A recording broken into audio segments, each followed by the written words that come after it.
We were moving a big piece of furniture, and then I'm fairly certain that shots were pinging through into the chamber, and or they were well-placed rocks or something. They were projectiles of some sort, and that's when things really heated up.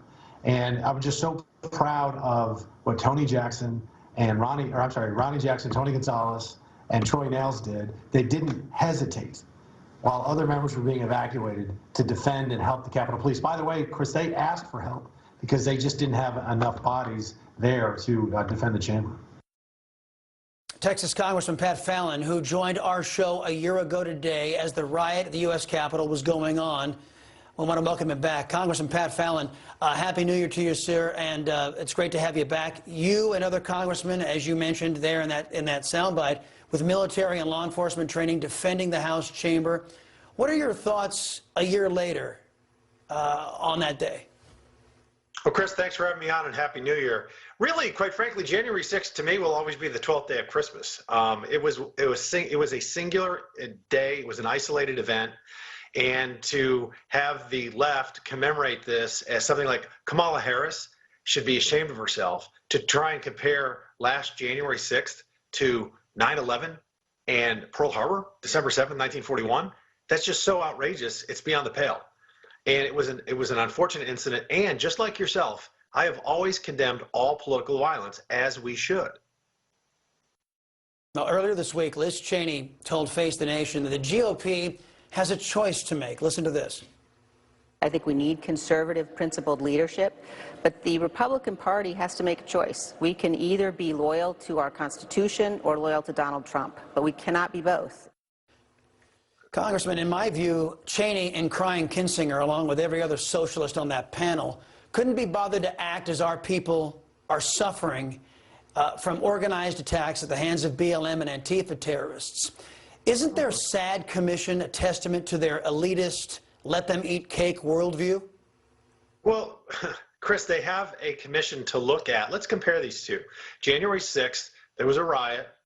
It lasted for about 4 hours, one building, and they say $1.5 million worth of damage. We've never gotten an itemized list. BLM and Antifa protests in the summer of 2020, 140 cities, $2 billion in damage. 25 people lost their lives directly to that violence, and they all have amnesia about that.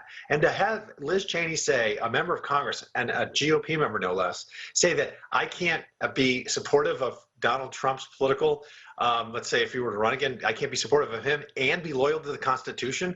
Again, that's just absolutely egregious. It's ridiculous. I am loyal to the Constitution. I wore this country's uniform and will always be faithful and bear true allegiance and be faithful to the same.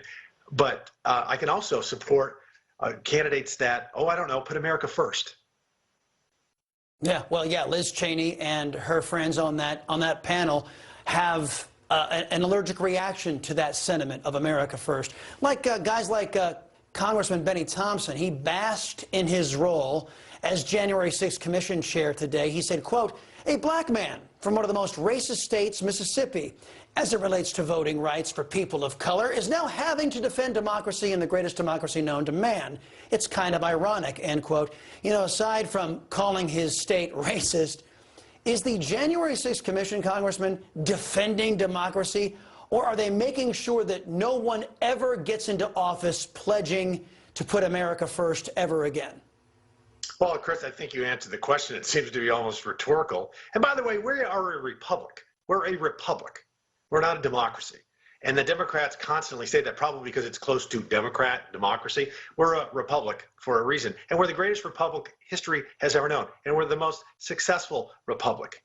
One unfortunate incident isn't threatening the foundations of our republic at all. We've never, in fact, I think, been stronger. What we need to ensure is election integrity so all Americans can believe in the result.